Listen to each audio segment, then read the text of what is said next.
It's that time of the year. Your vacation is coming up. You can already hear the beach waves, feel the warm breeze, relax, and think about work. You really, really want it all to work out while you're away. Monday.com gives you and the team that peace of mind. When all work is on one platform and everyone's in sync, things just flow. Wherever you are, tap the banner to go to Monday.com.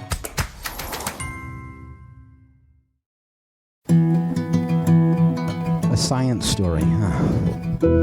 These NYU scientists, I felt right. I was so And I just thought, well, I had figured it out It was that golden moment. because science was on my side.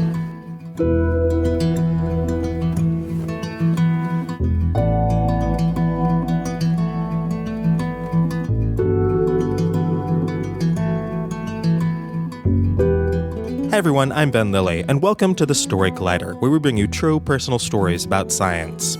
Our first story this week is from Miriam Zeringhalem. It was recorded in November 2016 at the Crane Theater in New York as part of the Gotham Storytelling Festival.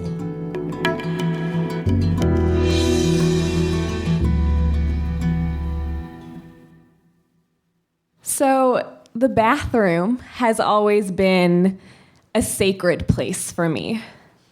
When I was 7, I used to retreat into the bathroom to escape all of the day-to-day bullshit that came with being a 7-year-old. And I would wrangle up my stuffed animals, and I'd line them up on the tiles, and I would assume my porcelain throne, and I would teach them about math, and I would read stories to them. But our time together would inevitably get cut short when my brother, stupid brother, would come pounding on the door begging to use the bathroom. And so having a bathroom of my own became this status symbol for me, this thing to aspire to. Like all of my role models on TV, like Sabrina the Teenage Witch or the Olsen twins had their own bathrooms, so why couldn't I?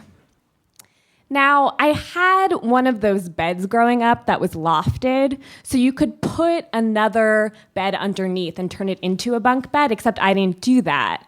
I would use my lofted bed to construct the most elaborate, magnificent forts you'd ever seen.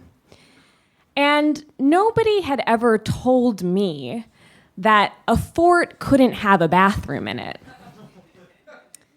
Now, being the crafty, resourceful 7-year-old that I was, I saw an opportunity in that my brother was fresh off of getting potty trained.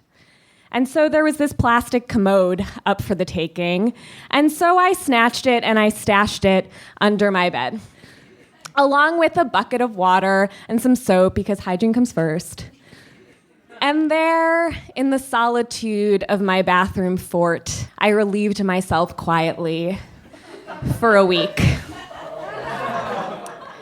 Now, of course, after use, I would run to the real bathroom under cover of darkness, and I would empty out the contents, because I'm not an animal. But this didn't stop the remnants of what I had done from accumulating this smell that eventually wafted out of the fort into my bedroom and out into the hall, where at the end of the week, my babysitter followed her nose and discovered my dirty little secret. Now, luckily for me, she was one of those cool babysitters, the kind that really values the relationship and trust that she's built with a 7-year-old. And so as she choked back horror, disgust, some light barfing, was just like, Miriam, if you promise never to do this again, I promise that your parents don't need to know about it. And I didn't really understand what the big deal was. And so I was like, you know what? I'll set my dreams aside. And sure, that's fine.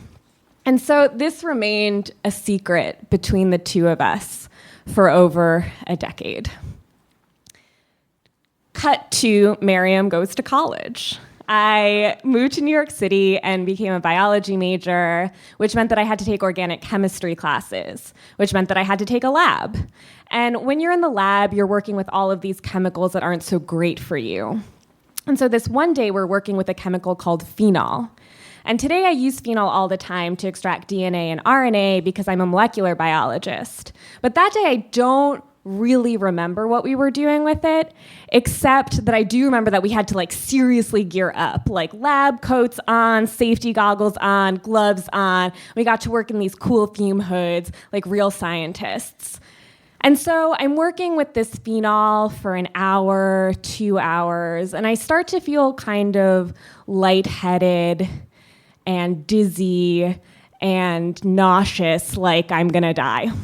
And so I call over my TA and I'm just like, hey, do you think that I could be excused because I'm not feeling so great? And she comes over and stops dead in her tracks and is like, holy shit, you are baking in phenol fumes. And she realizes that my fume hood is broken and that the alarm has been silenced and that I have essentially been poisoning myself for the better part of 2 hours, because what I didn't mention is that phenol is super dangerous. If you get even a drop of it on your skin, it burns you instantly. And so she rushes me out of the lab and out onto the street so I can breathe in some fresh air and get the toxicity out of my system. And as I slowly start coming to, I'm walking a little straighter, I'm standing a little taller, feeling less on the brink of death, she turns and asks me, so do you have a cold or something? And I was like, no, do I look sick? Aside from being lightly poisoned. And she was just like, no, but I'm just trying to figure out how you didn't smell that. Because phenol gives off these fumes that smell really bad.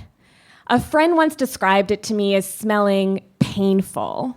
Like if you put a lemon meringue pie in the oven alongside a Barbie doll and you baked them together, that's what it smells like, apparently. And the reason it smells so bad is, again, because it's dangerous. And it's our body's way of recognizing, stop, there's danger ahead, don't go any closer. Except that I couldn't smell that phenol smell. And I started thinking, for the first time in my life, can I smell anything at all? Is that even possible? And so I flash back to my 7-year-old self, and I recall the look of horror and disgust on my babysitter's face. And I realize, oh my God, that pot of piss and poo rems probably smelled really freaking terrible. Yeah. And yeah. Being the resourceful scientist millennial that I am, I got to Googling and I typed in, can't smell, what's wrong? And one of the first things to pop up was an entry titled anosmia, which is the inability to smell. And the first thing that I thought was, well, that's silly. It sounds like no-nosmia. And I definitely have this huge Persian honker in between my eyes. So every time I go home, my grandma's like, hey, when are we getting plastic surgery, Miriam? To which I respond, never, Grandma, but thanks for asking for the billionth time. Super nice. And so this was the first time that I had this word, anosmia, to describe a condition that I didn't even know that I had, that I didn't even know was possible to have. And I realized that smelling is actually this really easy behavior to copy when you think about it. So I would see my mom get a bouquet of flowers, because my dad's real sweet like that, and she'd put her face in the bouquet and she'd inhale and say, it smells so good. And so I would do the same. And my brother would encounter a sweaty gym sock and would recoil in horror, being like, oh, gross, get that away from me. And so I would do the same. And I had been pretending my whole life that I could do this thing, that I understood what this thing smell was, when I was pretending all along. And I felt kind of like a liar, but like a liar that doesn't lie about cool things, like a spy. Like a liar that lies about really stupid things, like, oh yeah, I know what that smells like, sure. Stupid. Because I am really the first anosmic person that I've ever met, the first anosmic person that my lab TA had ever met, that my babysitter had ever met, heck, that my mom and dad have ever met. And so I'm traveling down this Google rabbit hole, as one does, and I learn that some people lose their sense of smell from head trauma. So I call up my mom and dad, and I'm just like, hey, do you guys ever remember dropping me on my head? And they're like, not that I recall. And so I checked that off the list. And I learned that some people lose their sense of smell from snorting too much coke, except that as a 7-year-old, I just wasn't that curious about the thing. And I'm reading and I'm reading and I'm reading, and I learn that I am actually one in roughly about 10,000 people that is born without a sense of smell. And typically these people are men, and typically those men have smaller balls for whatever reason. And so that threw up this gender identity crisis where I was like, wait, what if my balls are so tiny that I didn't even realize that I'm a man? I mean, I'm a woman, it's fine. And the truth is that scientists don't really know much about why I am the way that I am, why people are born anosmic, except that at some point during my development, when I was in my mom's stomach, the part of my brain responsible for smelling just didn't develop right. And so actually, whenever I meet a neuroscientist who studies smell, my icebreaker fun fact is like, oh, I'm Miriam and I'm anosmic, to which they ask immediately, oh my gosh, have you given your samples to science? And I reply, real cool and casual, sure have. First week of grad school, I smelled stuff, or tried to, for 3 hours, and then gave them my blood, lots of it. And they still couldn't figure out what's wrong with me. And I wish I could tell you that something like really transformative happened when I learned that I was anosmic. But the truth is not much, because I've lived this way my whole life, as long as I can remember. Except that now I don't pretend that I understand what perfume's all about. In fact, I stay away from it completely because I'm terrified I'll pick the wrong one and become labeled Pungent Miriam. And occasionally I panic that I'm going to die alone because I can't smell pheromones, except that my neuroscientist friend told me that pheromone receptors are broken in all of us, and so I'm no more likely to die alone than you or you or you, except that I might end up dating a really hot, smelly man who just like reeks of fitness. And tonight, I might ride home on one of those mysteriously empty subway cars. And I'll sit down next to the man who's been quietly barfing into his jacket for who knows how long. And I'll sprawl out in all of my space, blissfully unaware of the reek. And I'll go home and I'll wash my face and brush my teeth and have a nighttime pee in the bathroom that is not under my bed, but that I have learned to share with my 2 friends.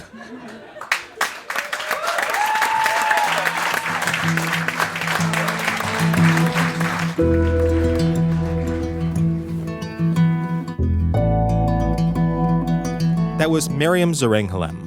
Miriam is a molecular biologist who just received her PhD from the Rockefeller University. When she's not doing science, Miriam runs Art Lab, a series that pairs scientists with artists, and podcasts with Science Soapbox, exploring science and policy. This week's episode is brought to you by CuriosityStream, a subscription streaming service that offers over 1,500 documentaries and nonfiction series from some of the world's best filmmakers. Curiosity Stream is the world's first ad-free nonfiction streaming service. It was founded by John Hendricks, founder of Discovery Communications, your guaranteed access to factual, educational programs and not the reality TV shows currently plaguing cable TV. It's available on many platforms, including a web app, Roku, Android, iOS, Chromecast, Amazon Fire, Amazon Kindle, and Apple TV, and is available in 196 countries worldwide. Their content spans history, science, nature, technology, and more. A couple of their original exclusive titles that might particularly appeal to Story Collider listeners include Deep Time History, an exclusive 3-part original documentary series that tells the story of the universe's 14 billion year history and origin, and Stephen Hawking's Favorite Places, an original documentary in which renowned physicist Stephen Hawking travels across the universe in a CGI spaceship, making stops at some of his favorite places, from Saturn to black holes to the Big Bang to Santa Barbara. Plans start at just $2.99 per month. That's less than a cup of coffee or the cost of one title on completing platforms. So check out curiositystream.com/signup and use promo code StoryCollider to get unlimited access to the world's top documentaries and nonfiction series completely free for the first 60 days. That's 2 entire months free of one of the largest 4K libraries around. So go to curiositystream.com/signup and use promo code StoryCollider.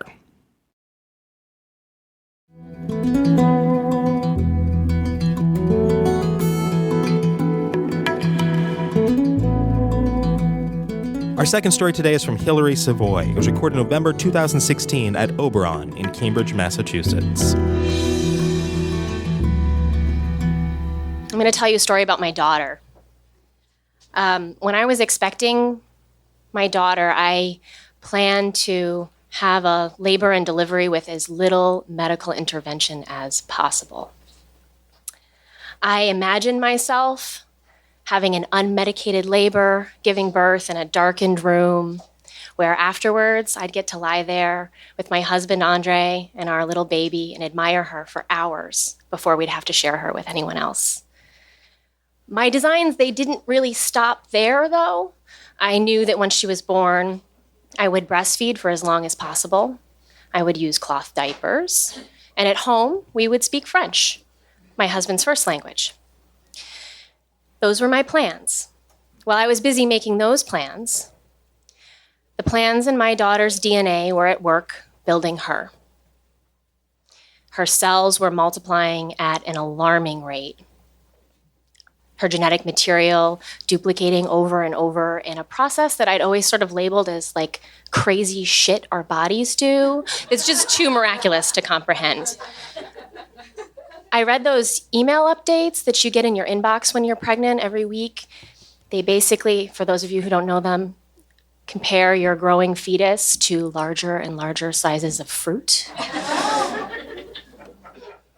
And they also told me interesting facts, like that she was growing fingernails and eyelashes, and that when I spoke, she could hear my voice. None of this felt like science to me. It all felt like magic. When I went into labor, in many ways the magic continued. I felt strong and prepared. As those waves of contraction spread through my body, I disappeared into that place inside each of us that's ancient and animal.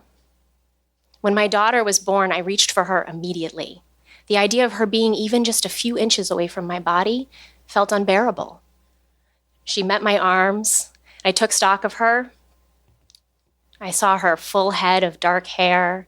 I ran my hands over her body, and I said, "Allô, ma bête, je t'aime." She was perfect, absolutely perfect. In a matter of what couldn't have been a minute or maybe 2, I heard the midwife say sternly, "Turn up the lights, now." You see, she saw something that I, as the happy first-time mom, didn't see. What she saw was a baby whose skin was tinged purple-blue, who was making little more than a gasping, mewing sound. A baby who wasn't breathing well. My daughter was lifted from my arms quickly and carried down the hall to an isolated nursery, a brightly lit nursery, and put under an oxygen hood. A few hours later, she was transferred in the back of an ambulance to a larger hospital that had a neonatal ICU.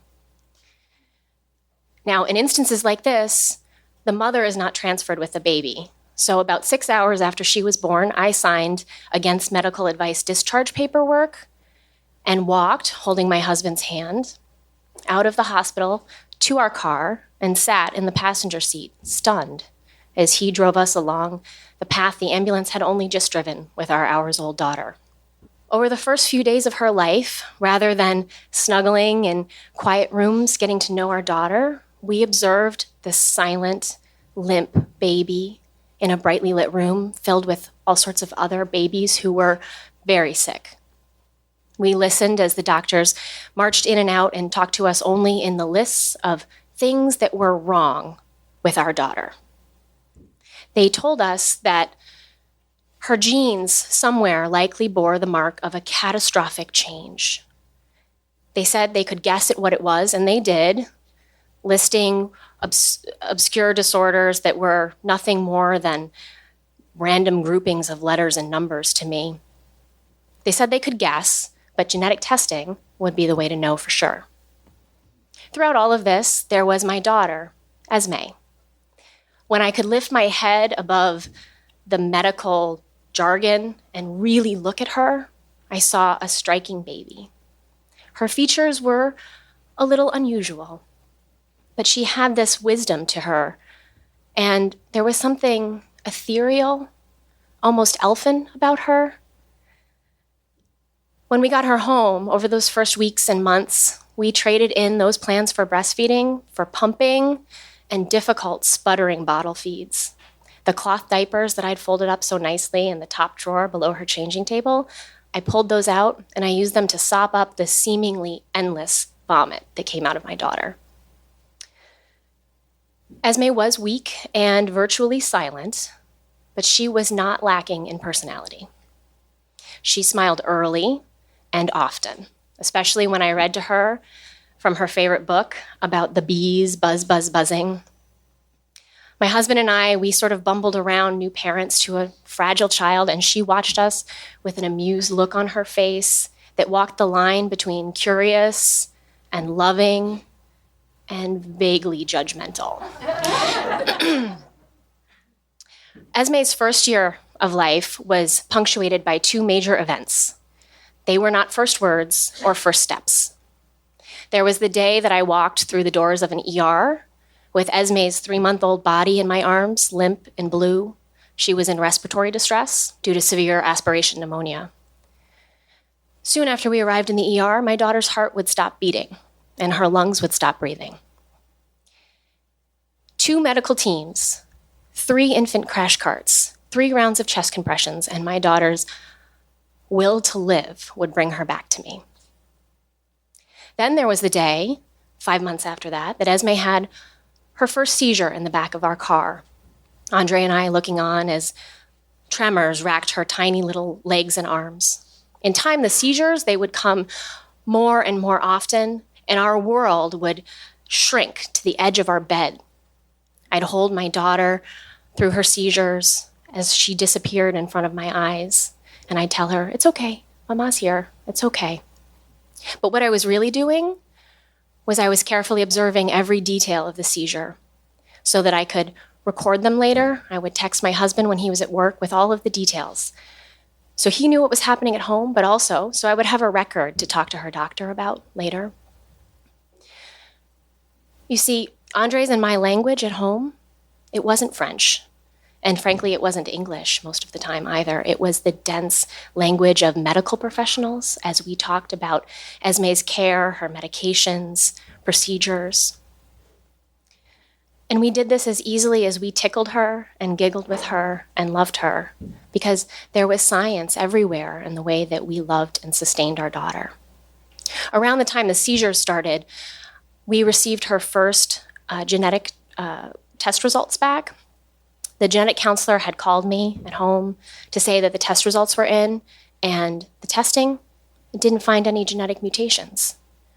I responded to her, "Are you fucking kidding me?" After, I apologized, and there was an awkward silence, and then we moved on. And she explained to me that the geneticist, he still believed that our daughter had a genetic condition of some sort. It's just the testing, it wasn't precise enough to find it. So he ordered more precise testing and told us to wait a little longer. It had already been months, of course. By the time our daughter was 2, she was severely developmentally delayed. She was entirely fed by a feeding tube in her abdomen. She couldn't sit up or speak. Most of the time, she was so fragile that I didn't let her out of my arms. We would sit for hours smiling at each other. I would register her tiniest little movements as communication. Like I felt often like some form of maternal seismograph. Between seizures and medication reactions, Esme was a happy child, a really goofy child. And she was starting to show off some pretty impressive skills. Like she had one toy that she could press a button on. She would press it over and over to flip through 21 different songs, playing just the first note or two to land on and play the same song over and over. She'll be coming around the mountain. It's a beautiful song.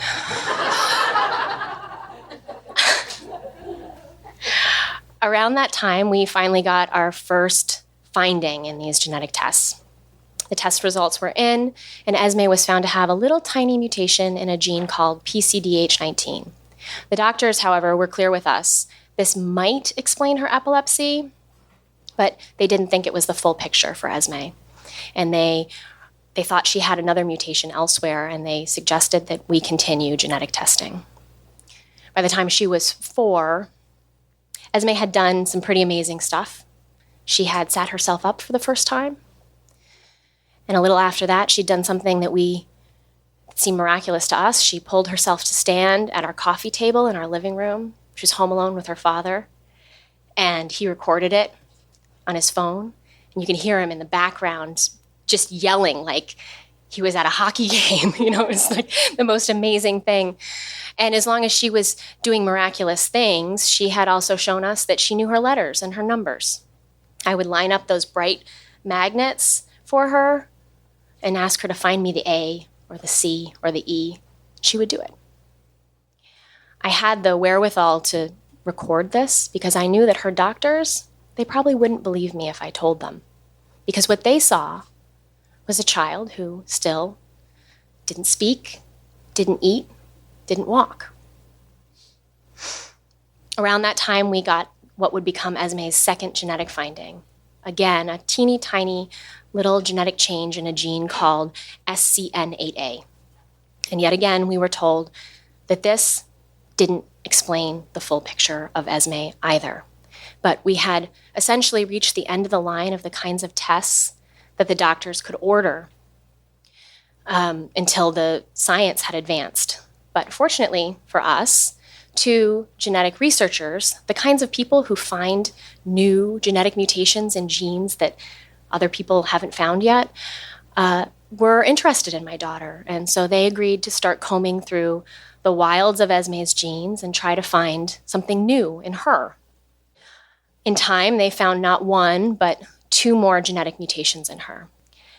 But both of these mutations were in the parts of our human genome that science doesn't really understand, that they're just beginning to explore. And so all we know is that they're there, and we don't know what they do. Esme will be 6 in January. She does not speak yet. She does not eat by mouth yet. She does not walk yet. She reads. She lights up rooms with her smile. She loves music. And she is single-handedly the most determined person I have ever met. And still, 6 years in, almost 6 years in, her genetic conditions exist just on the outside of what we currently know about how the human genome works. And I have to say that at this point, I've come to understand that we may never know the secrets that are locked up in my daughter's DNA. And that's okay. In some ways, actually, I think I might prefer the poetry of that unknown and unknowable in my daughter. Because you see, people like my daughter, they have a lot to teach us about science, certainly. But they have a lot more to teach us about human difference and variation, about compassion, about vulnerability, about what unconditional love looks like. And I think about that, and I hang on to that a lot, because these days, science is so intertwined in my life that there are days I don't know where it ends and my family begins. But I also know that that magic that I envisioned when my daughter was growing inside of me, it's real too. There's a magic that makes Esme perfectly Esme. Thank you.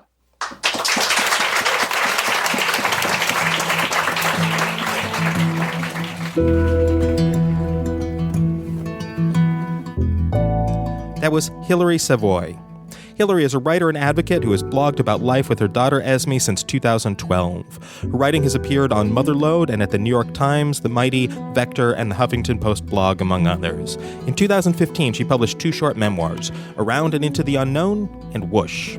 Hilary is the founder and director of the Cute Syndrome Foundation, which is dedicated to raising research funds for and awareness of PCDH19 epilepsy and SCN8A epilepsy.